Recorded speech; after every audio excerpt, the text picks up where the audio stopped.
বিসমিল্লাহির রহমানির রহিম। সম্মানিত বন্ধুগণ, আমি আপনাদের সম্মুখে যে চিত্রটি ধারণ করতে চাচ্ছি, যে বিষয়টা উপস্থাপন করতে চাচ্ছি, তা তো আমার ধারাবাহিক বিষয়, কিন্তু এর মধ্যে আমি আপনাদের সম্মুখে এই যে দেখেন কতগুলি বই উপস্থাপন করেছি।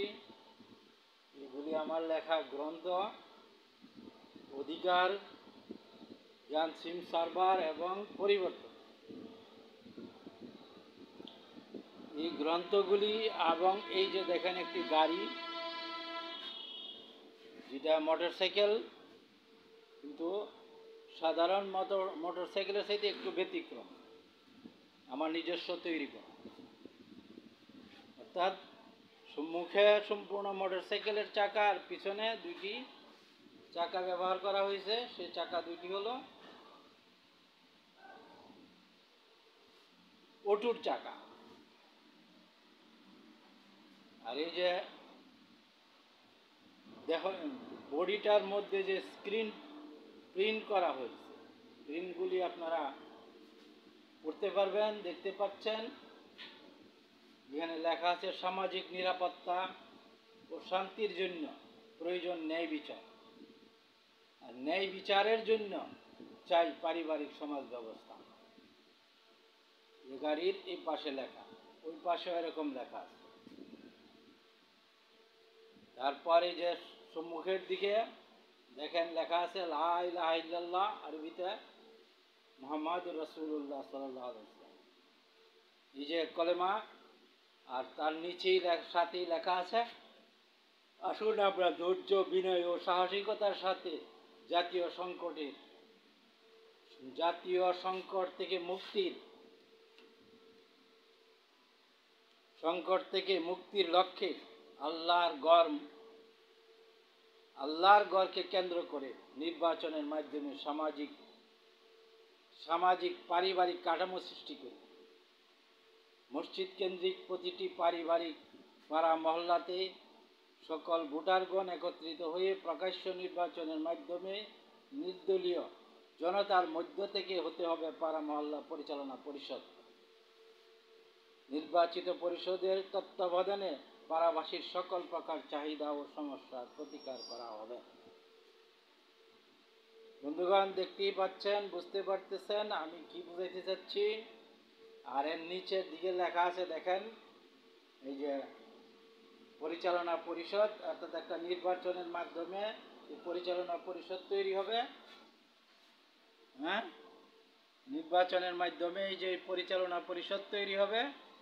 আবার এই নির্বাচনের মাধ্যমেই এই যে নিচে পাড়াবাসীর মধ্যে বয়স ভিত্তিক হাজারা কাউন্সিল মেয়েদের জন্য, Ismail command, Ismail brigade, Ismail council, Ibrahim council, এই সমস্ত দপ্তরগুলি আছে। এগুলি হলো বয়সভিত্তিক মানুষদের মধ্যে অঙ্গ সংগঠন। আর সকলের দৃঢ় এবং সুদৃঢ় ঐক্য এবং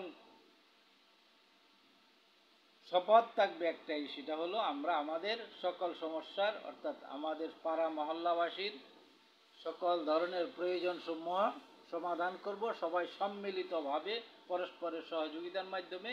এই পারিবারিক নির্বাচিত যে পরিষদ তৈরি হয়েছে, এই পরিষদের এই ছাতার নিচে থেকে, এটা হইল এর লক্ষ্য। আর এই যেখানে লেখা আছে দেখেন, এগুলি এসএস রিচার্জ পরিবার বাংলাদেশ, অর্থাৎ এই উদ্যোগটা, এই বিষয়টা আমরা এসএস রিচার্জ পরিবার বাংলাদেশের ব্যানারে উপস্থাপন করি।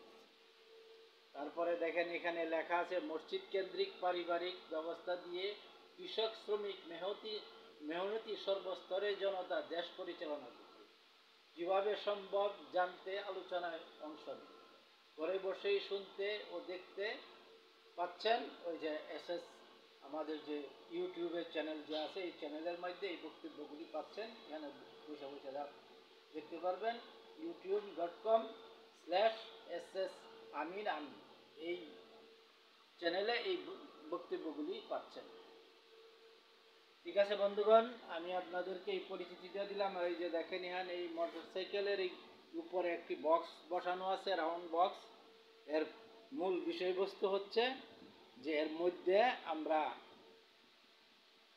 বই রাখার জন্য, অর্থাৎ এই যে বইগুলি আপনারা এই গ্রন্থগুলি দেখতে পাচ্ছেন, এই গ্রন্থগুলি ওই যে বক্সের ভিতর থাকবে এবং এগুলি আমরা মানুষদের মধ্যে, অর্থাৎ সমাজের সাধারণ মানুষদের মধ্যে, অর্থাৎ পাড়া মহল্লাতে উপস্থিত হয়ে মানুষদেরকে এগুলি আমরা সরবরাহ করব এবং বিষয়টা নিয়ে আলোচনা করব। এই যে নিচে আলোচনার কথা বলা আছে, ঠিক আছে না? আর এই যে দেখেন এখানে লেখা আছে যে সবচেয়ে বড় সম্পদ হচ্ছে মানুষের জীবনের। এটা যদি আপনি পরিষ্কার দেখতে চান, বুঝতে চান, তাইলে আরো পিছনে ঢুকতে হবে। এই যে দেখেন এখানে লেখা আছে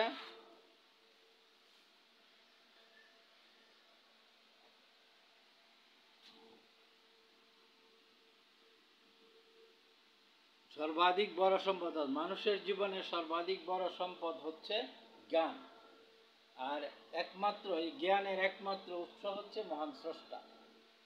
আর এই মানব দেহের জিন মানচিত্রের, মানব দেহের যে জিন আছে, জিনের চরিত্র তত্ত্ব হচ্ছে জ্ঞানের মূল ভিত্তি। আর এই বিষয়গুলির মধ্যে এই বিষয়গুলির উল্লেখ করে এই যে বই লেখা হয়েছে পরিবর্তন, অধিকার, জ্ঞান চিন্তা, এটা দেখানো হলো। আর এই যেখানে লেখা আছে দেখেন এই গাড়ির এই সাইডে যে মহান স্রষ্টার মহাপরিকল্পনা মোতাবেক মানব জাতিকে বসতি স্থাপন করাবেন নতুন নতুন গ্রহে। এই বিষয়গুলি নিয়ে আমরা আলোচনা করব। এরপরে দেখেন এখানে লেখা আছে এই যে ওই পাশে যেই চিত্রটা দেখালাম তার এই ধারাবাহিকতায় যে চিত্র 3 আর চিত্র 2 আছে এখানে, যে চিত্রগুলির অর্থ হলো সমাজ ব্যবস্থাপনা। চিত্র 3 হলো রাষ্ট্র কাঠামো, জাতীয় পারিবারিক সংসদ আর পরিচালনা পরিষদ, তারপরে মন্ত্রী পরিষদ। আর চিত্র 1-এর মধ্যে যে নিচে আছে সেখানে আছে কি আপনার স্থানীয় পরিবার। স্থানীয় পরিবারেও ওইরকম একটি সাংগঠনিক কাঠামো আছে যা নির্বাচনের মাধ্যমে সৃষ্টি হবে, যা আমি আমার অন্যান্য বক্তব্যের মধ্যে আপনাদেরকে শুনিয়ে আসছি। বন্ধুগণ, এই বিষয়টা উপস্থাপন করার জন্য এবং এটি নিয়ে মানুষের দরবারে, মানুষের মহল্লায় পাড়ায় পৌঁছার জন্য আমরা এই গাড়িটির ব্যবস্থা করেছি। ব্যতিক্রমী, কিন্তু গাড়িটি বিদ্যুৎ চালিত, অর্থাৎ ব্যাটারি চালিত, ব্যাটারি বিদ্যুৎ চালিত গাড়িটি সর্বত্র আমরা নিয়ে যেতে পারবো এবং আমরা এর মাধ্যমে সাধারণ মানুষের কাছে পৌঁছে যাব ইনশাআল্লাহ। এই লক্ষ্যে এই গাড়ি তৈরি করা হয়েছে, এই লক্ষ্যেই বইগুলি প্রস্তুত করা হয়েছে, এই লক্ষ্যেই আমরা এই সমস্ত বক্তব্যসমূহ তৈরি করে সাধারণ মানুষের কাছে পৌঁছানোর জন্য সমস্ত প্রস্তুতি সম্পন্ন করেছি। ঠিক আছে বন্ধুগণ, এখন আসুন, এই প্রস্তুতি সম্পূর্ণ তো হলো, কিন্তু এখন আমরা এই কাজটা কিভাবে শুরু করব এবং এটা কতটা সহজ বা কঠিন বিষয়টা তা না, ব্যাপারটা হলো যে কিভাবে সাধারণ মানুষের কাছে জিনিসটাকে পৌঁছানো যায়। এখন বর্তমান সময়ের বর্তমান জাতীয় যে সংকট, এই সংকটকে সমাধান করতে হলে, এই সংকট থেকে বের হতে হলে আমাদেরকে একটি সহজ সরল এবং সকলের অংশগ্রহণে,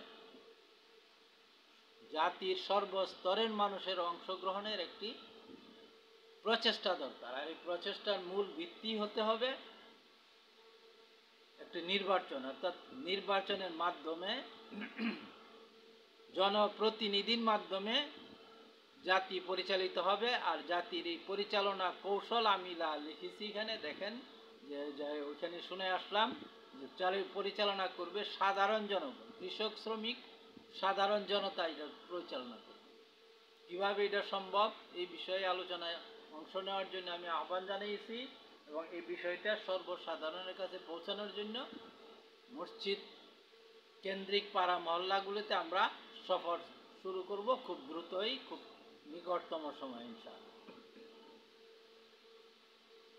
আবার এই কথাটা আমি আপনাদেরকে শোনাই যে দেখেন এখানে লেখা আছে, যে এখানে উপরে লেখা, আমরা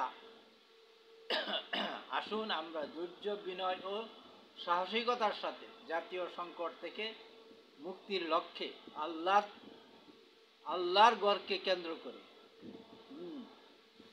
আল্লাহর গড়কে কেন্দ্র করে এই বিষয়টা আবার আমি আপনাদেরকে পড়ে শোনাই। বিষয়টা শুধু মাউস দিয়ে দেখাইলে আপনার দৃষ্টিতে কম আসতে পারে, এই জন্য আমি এই স্টিক লাঠিটি ইউজ করতে চাচ্ছি। যে আসুন আমরা ধৈর্য, বিনয় ও সাহসিকতার সাথে জাতীয় সংকট থেকে মুক্তির লক্ষ্যে আল্লাহর গড়কে কেন্দ্র করে নির্বাচনের মাধ্যমে সামাজিক পারিবারিক কাঠামো সৃষ্টি করি। মসজিদ কেন্দ্রিক প্রতিটি পাড়া মহল্লাতে সকল ভোটারগণ একত্রিত হয়ে প্রকাশ্য নির্বাচনের মাধ্যমে নির্দলীয় জনতার মধ্য থেকে হতে হবে পাড়া মহল্লা পরিচালনা পরিষদ। নির্বাচিত পরিষদে তত্ত্বাবধানে পাড়াবাসীর সকল প্রকার চাহিদা ও সমস্যার প্রতিকার করা হবে। এখন আসেন আমাদের চাহিদা ও সমস্যা কী কী, এই বিষয়ে আমরা আলোচনা করি। আর এতে অংশগ্রহণ করবে সর্বস্তরের মানুষ। এই যে সর্বস্তরের মানুষ বলতে পাড়াবাসীর সকলেই অংশগ্রহণ করবে, কিন্তু 7 জন 8 জনের একটি পরিচালনা পরিষদ, একটা ছাতা তৈরি করে নিলাম। এই ছাতার নিচে এই যে সকলের অংশগ্রহণটা, এখানে প্রত্যেকটি যে মহিলাদের নারীদের সংগঠনের নাম দেওয়া হয়েছে হাজিরা কাউন্সিল, এবং তাদের সাথে তাদের শিশুদের নাম দেওয়া হয়েছে ইসমাইল হাউস, এবং ইসমাইল ব্রিগেড হচ্ছে 7 থেকে 15 বছর পর্যন্ত, আর 15 থেকে 25 বছর পর্যন্ত হচ্ছে ইসমাইল কমান্ড, আর 25 থেকে 40 বছর পর্যন্ত হচ্ছে ইসমাইল কাউন্সিল। আর এর পরবর্তী যে বয়োজ্যেষ্ঠদের সংগঠনের নাম দেওয়া হয়েছে ইব্রাহিম কাউন্সিল। এখন কিন্তু পাড়া মহল্লার কোনো ব্যক্তি আর আমার এই সংগঠনের কাঠামোর বাইরে নাই, সেটা পরিষ্কার।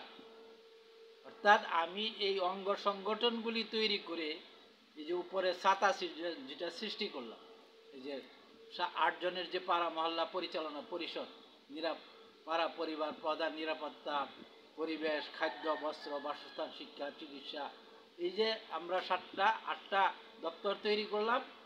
এর সাথে এই সমস্ত দপ্তরগুলি, এখানকার এই দপ্তরগুলিও ঠিক এরকমভাবে সাজানো। হ্যাঁ, নিরাপত্তা, খাদ্য, বস্ত্র, বাসস্থান, শিক্ষা, চিকিৎসা, এরকম প্রত্যেকটা দপ্তরে আছে। অর্থাৎ সমস্ত পাড়াবাসীকে আমরা একটি চেইনের মধ্যে আবদ্ধ করলাম। তাও করলাম নির্বাচনের মাধ্যমে সকলের অংশগ্রহণ এবং সকলের প্রয়োজনগুলিকে এখন সম্মিলিতভাবে প্রতিরোধ এবং প্রতিকার করা হবে। প্রতিরোধ কি করবেন? যে আমার এলাকাতে ডাকাতি হচ্ছে, অর্থাৎ আমার পাড়া মহল্লা এলাকাতে যদি ডাকাত পড়ে, তাহলে আমরা সবাই সম্মিলিতভাবে সেই ডাকাত প্রতিরোধ করব। যদি সেখানে কোনো অন্যায় অত্যাচারের কোনো ঘটনা ঘটে, অর্থাৎ কোনো ব্যক্তি, যেমন এখন মব বাণিজ্য হচ্ছে, মব ছাত্র জনতার নামে মব করে আসা কারো বাড়িতে আক্রমণ করা হয়, যদি এমন কিছু আমার মহল্লাতে অর্থাৎ আমার পাড়া মহল্লা এলাকায় ঘটতে যায়, তাহলে আমরা সকলে সম্মিলিতভাবে সেটাকে প্রতিরোধ করব। অর্থাৎ এই ধরনের অন্যায় আচরণ, কারণ এটার কোনো বেস নাই, এটার কোনো ভিত্তি নাই, এর কোনো আইনগত অধিকার নেই। এই যা আইনগত ভিত্তি নাই, যার কোনো ন্যায় নীতি বা আইনের ভিত্তি নাই, এরকম কিছু করতে দেওয়াই মানে অন্যায় সংগঠিত হতে দেওয়া। আমরা সকল অন্যায়কে সম্মিলিতভাবে সকলে নিজেদের স্বেচ্ছায় অংশগ্রহণ এবং এই ব্যবস্থাপনার অধীন, স্বেচ্ছায় অংশগ্রহণ বলতে প্রত্যেকেই তো তার দায়িত্বটা পালন করবে স্বেচ্ছায়, কিন্তু সিস্টেমের ভিতর থেকে করতে হবে। নিজের ইচ্ছা মতো যা খুশি করবে তা কিন্তু করতে পারবে। এখন যা হচ্ছে, যা খুশি, যে মব বাণিজ্য যেটা হচ্ছে, মব জাস্টিস বলে, মব কালচার যেটা আসছে বাংলাদেশে, এর মাধ্যমে যা হচ্ছে সমাজে বিশৃঙ্খলা এবং অন্যায়, ঘৃণা, শুধু ঘৃণা বৃদ্ধি করা হচ্ছে। এক দল বা এক ব্যক্তিকে কেন্দ্র করে আরেক ব্যক্তি বা আরেক ভিন্ন দল বা ভিন্ন ব্যক্তির বাড়ির ঘরে হামলা করা, ধ্বংস করা, লুটপাট করা আর অগ্নিসংযোগ করা, এই সমস্ত চলছে। এখন এগুলির থেকে আপনাকে আমাকে অর্থাৎ দেশকে, দেশের মানুষকে বের করতে হবে, শান্তির একটা সমাজ ব্যবস্থা করে তুলতে হবে। আর এটা করতে হলে সকলে, এখানে দল না, সম্মিলিত পাড়াবাসী, পাড়া মহল্লাবাসী অর্থাৎ সামাজিক পরিবার, আমি নাম দিয়েছি এটা সামাজিক, অর্থাৎ পাড়া পরিবার, পাড়া মহল্লা পরিবার। এখানে কোনো মব কালচার চলতে পারবে না, এখানে কোনো অন্যায় অত্যাচার চলতে পারবে না, অন্য কোনো ব্যক্তি কাউকে আঘাত করতে পারবে না। আর আঘাত করতে হলে বা কোনো অন্যায় যদি সংগঠিত হয়, তাহলে আমার এখানে এই যে নিরাপত্তা বিভাগ আছে তার অধীনে, এবং এই যে ছাতা আছে, এই ছাতার নিচে একত্রিত হইতে হবে। এই সমস্ত লোকজন একত্রিত হয়ে তার সমাধান কি হবে সেটার সিদ্ধান্ত নেবে। অর্থাৎ পাড়াবাসী সম্মিলিতভাবে যে কোনো অন্যায় অপরাধ যে যাই করুক, যেভাবে করুক, তাকে প্রতিরোধ করতে হবে এবং সম্মিলিত সিদ্ধান্তের মাধ্যমে, আলোচনার মাধ্যমে অন্যায়কে প্রতিরোধ, আবার যে অন্যায়ের শিকার হয়েছে তাকে সহযোগিতা করতে হবে, সাহায্য করতে হবে, তাকে আশ্রয় দিতে হবে। তার জন্য আমাদেরকে তার পক্ষ হয়ে যা করণীয় তা করতে হবে। ঠিক আছে বন্ধুগণ, এখন এই বিষয়টাকেই আপনি আপনাদের সম্মুখে উপস্থাপন করার জন্য এই যে আমি গাড়ি দেখালাম, আর এই যে প্রক্রিয়াগুলি দেখালাম, এগুলি আমি পূর্বেও দেখাই আসছি, এগুলি আমি আপনাদের সম্মুখে উপস্থাপন করতেছি, ব্যবস্থাপনা উপস্থাপন করতেছি। এখন আসেন আমরা এখান থেকে আরও কিছু অগ্রসর হই। সে অগ্রসর হতে হলে এখন আপনাকে যাইতে হবে এর পিছনে, আমরা এই সিস্টেমটা কিভাবে কাজ করবে এটা আমি পূর্বেই বলে আসছি, তারপরে এখন আরও কিছু আমাদেরকে বর্ণনা করতে হবে। এই যে দেখেন এখানে আছে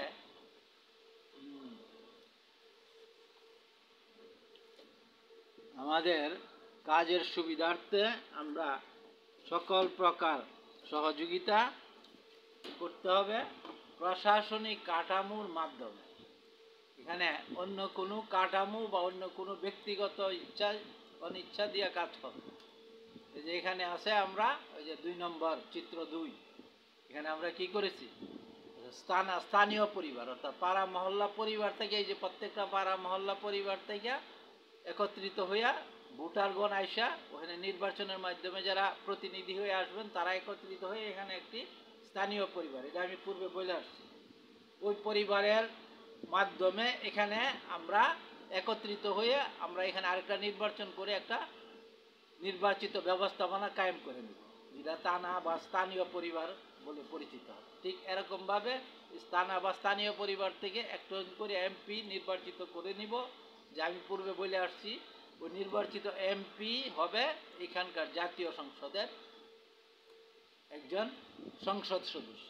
ঠিক আছে বন্ধুগণ, এখন এখানে আসেন আমরা যে কাজগুলি করব সেগুলি কেন করব, কিভাবে করব, এবং এগুলি আমাদের জাতীয় জীবনে আর কি প্রয়োজন, এবং কিভাবে বর্তমান এই বিশৃঙ্খল সমাজ থেকে আমরা শান্তি এবং নিরাপদ সমাজে পরিণত হইতে পারি, এই বিষয়গুলি এখানে আপনাদের সামনে আমি ব্যাখ্যা করতেছি।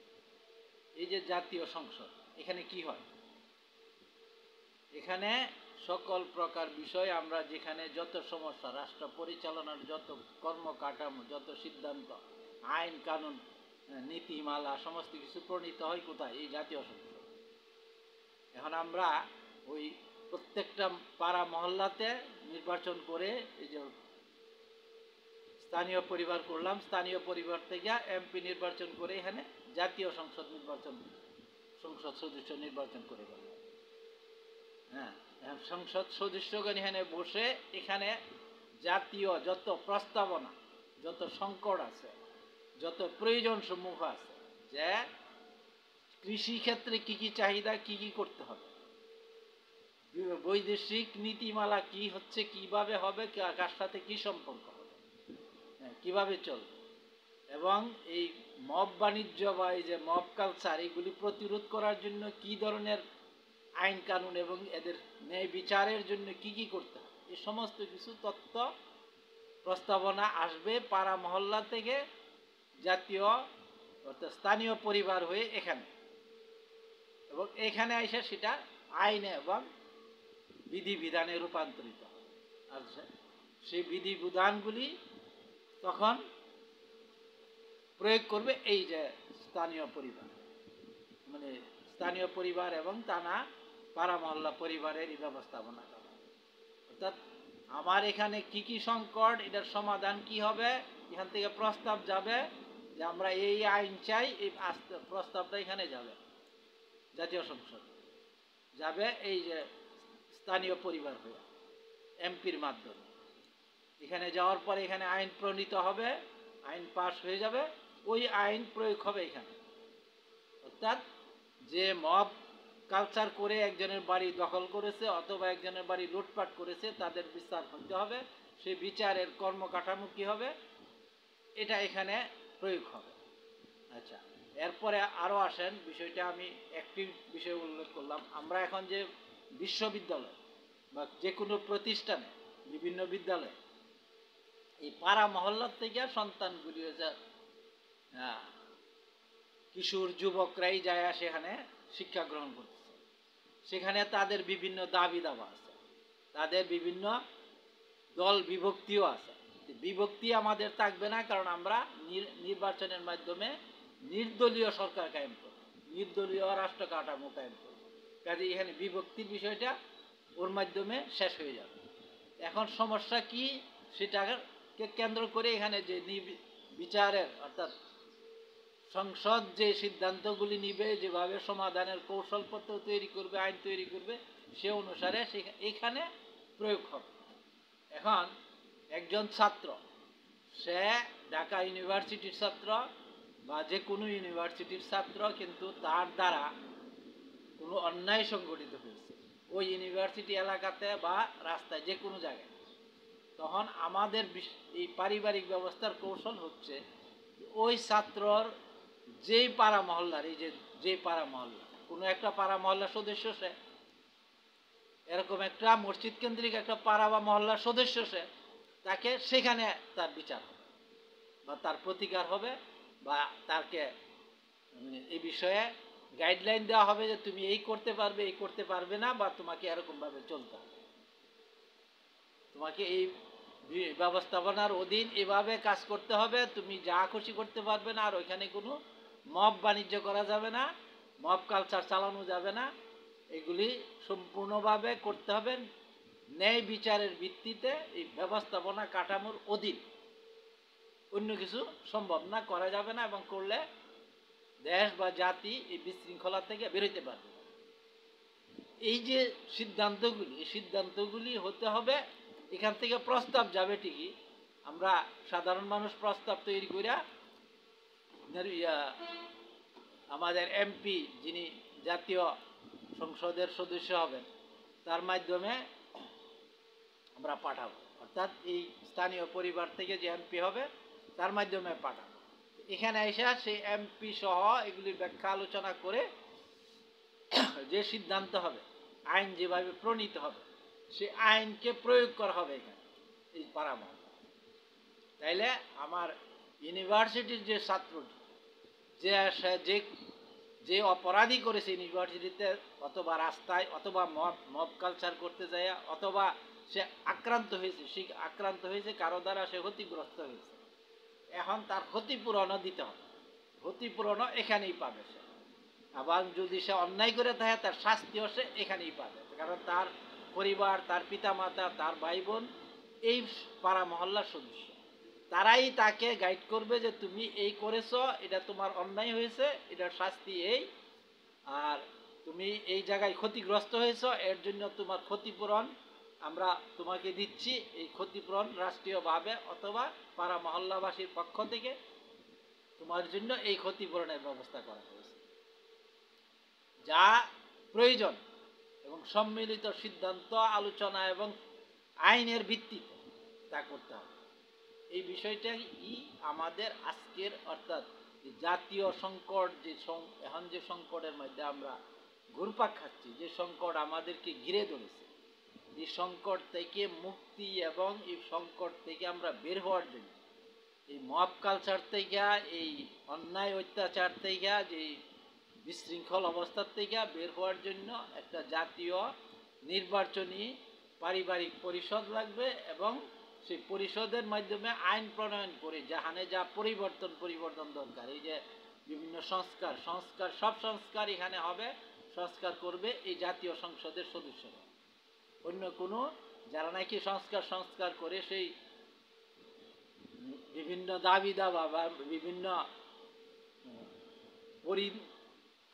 মানে তৈরি করেছে, সংস্কার প্রস্তাবনা তৈরি করছে, সমস্ত প্রস্তাবনা এখানে আসে। এখানে আইসা সেগুলি যা গ্রহণ করার, জাতীয় সংসদ যা গ্রহণ করবে সেটার উপর আলোচনা হবে, যেটা বাতিল করবে সেটা বাতিল হয়ে যাবে। আর এখান থেকে এইভাবে এই আলোচনার মাধ্যমে এবং এখান থেকে যে আইন কানুন নীতিমালা প্রণীত হবে সেটা সর্বত্র সকল জায়গায় প্রয়োগ হবে। যেমন স্থানীয় এলাকায় স্কুল কলেজ আছে, কলেজ বা ইউনিভার্সিটি আছে, সেখানে যে অনিয়ম বা অব্যবস্থাপনা বর্তমানে চলমান, অর্থাৎ কিছু একটা দল বা কিছু সংখ্যক ছেলে কোনো এক বিষয়ের উপরে তাদের মনে হলো যে এটা অন্যায় হয়েছে, সেটার উপরে প্রতিকার করতে গেল যে সে আরেকটা অন্যায় বা জুলুম শুরু করে দিল, এক পক্ষ আরেক পক্ষের উপরে নির্যাতন। এই যেমন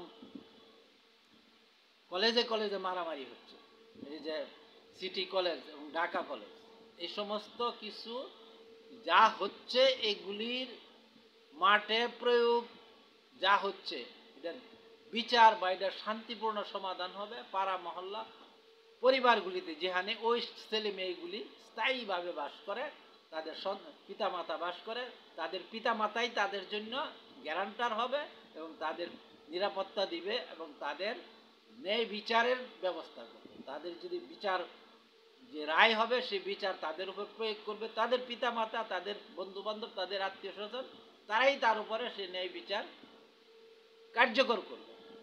আবার তাদেরকে যদি ক্ষতিগ্রস্ত হয়ে থাকে তাকে সহযোগিতা করার জন্য একইভাবে তার পিতামাতার মাধ্যমে তার এই পাড়া প্রতিবেশী এবং তার এই পাড়া মহল্লা পরিবারের সদস্যগণ একত্রিত হয়ে তার জন্য তার ক্ষতিপূরণের ব্যবস্থা করবে। সেই ক্ষতিপূরণ জাতীয় পরিবার থেকে আসতে পারে বা যেভাবে আসুক, যে ব্যক্তি ক্ষতিগ্রস্ত করছে তার কাছ থেকে ক্ষতি উদ্ধার করে, অর্থাৎ ক্ষতি গ্রহণ করে সেই ক্ষতি তাকে ক্ষতিপূরণ করে দেওয়ার ব্যবস্থা করবে এই পাড়া মহল্লা পরিবার কর্তৃপক্ষ। অর্থাৎ সিস্টেমের মাধ্যমে, ব্যবস্থাপনার মাধ্যমে, জাতীয় সংসদ কর্তৃক, স্থানীয় পরিবার কর্তৃক এবং পাড়া মহল্লা পরিবার কর্তৃক এই সিস্টেম, যে সিস্টেমের মাধ্যমে নির্বাচিত প্রতিনিধিদের সিস্টেমের মাধ্যমে এগুলি সব সর্বত্র কার্যকর করতে হবে। কারণ এখন যে বিশৃঙ্খল অবস্থা চলছে, এক মানে সেনাবাহিনী এবং পুলিশ এখন ক্লান্ত হয়ে যাচ্ছে যে এদেরকে থামানো যাচ্ছে না। এক একজন এক এক দাবি নিয়ে দল বেঁধে এক পক্ষ আরেক পক্ষের উপরে প্রচণ্ড মাত্রায় আক্রমণ এবং জুলুম নির্যাতন শুরু করতেছে। আবার একইভাবে দেখা যাচ্ছে যে এক পক্ষ আইসা সে সেনাবাহিনীকে পর্যন্ত শাসানোর চেষ্টা করতেছে। অর্থাৎ যে সমস্ত ব্যক্তি যাদেরকে আল্লাহ তাআলা আমাদের যে ব্যবস্থাপনার যে কাঠামো মোতাবেক যাদেরকে আমরা দায়িত্ব দিলাম, যে আল্লাহ তাআলা আমাদেরকে যে দেশ দিলেন, যে স্বাধীনতা দিলেন, সেই স্বাধীনতার যে রক্ষক বা স্বাধীনতার যে ধারক বাহক যাদেরকে আমরা বলি সেনাবাহিনী, তাদের উপরও বিভিন্নভাবে উচ্ছৃঙ্খল জনতা নির্যাতন শুরু করছে। তাদেরকে যে শাসানো শুরু করছে, তাদের উপরে নজরদারি করার চেষ্টা করতেছে। দেখ প্রচন্ড বিশৃঙ্খল, এইগুলি থেকে বের হতে হলে আমাদেরকে একটা সুষ্ঠু নির্বাচিত ব্যবস্থাপনার অধীন এবং সার্বিক কর্ম কাঠামো দরকার, যা এখন নাই। অর্থাৎ এখন যা আছে এরা ব্যর্থ, এরা কোনো কর্ম কাঠামো, এদের অনির্বাচিত এবং এদের কোনো বিষয়ে তাদের কোনো সুনির্দিষ্ট কর্মকৌশল নাই এবং তারা কোনো কাজ সুষ্ঠুভাবে করতেও পারতেছে না। এটি হলো বাস্তবতা। কাজেই এখন আমরা আমাদের জাতীয় প্রয়োজনকে কেন্দ্র করি। আমি এই চিত্রগুলি অঙ্কন করেছি, আমি আমার গাড়িতে ব্যবহার করেছি, আমি আমার এইখানে দেখাচ্ছি যে আমরা এই শান্তিপূর্ণ ন্যায়সঙ্গত সমাধানের একটা কর্মকৌশল আপনাদের সম্মুখে উপস্থাপন করতে যাচ্ছি। ইনশাল্লাহ সবাই প্রত্যেক পাড়া মহল্লাতে আমরা এই জিনিসটা কার্যকরী করার চেষ্টা করবো ইনশাআল্লাহ। আল্লাহ তাআলা আমাদেরকে তৌফিক দান করুন, সবাই দোয়া করবেন ইনশাআল্লাহ।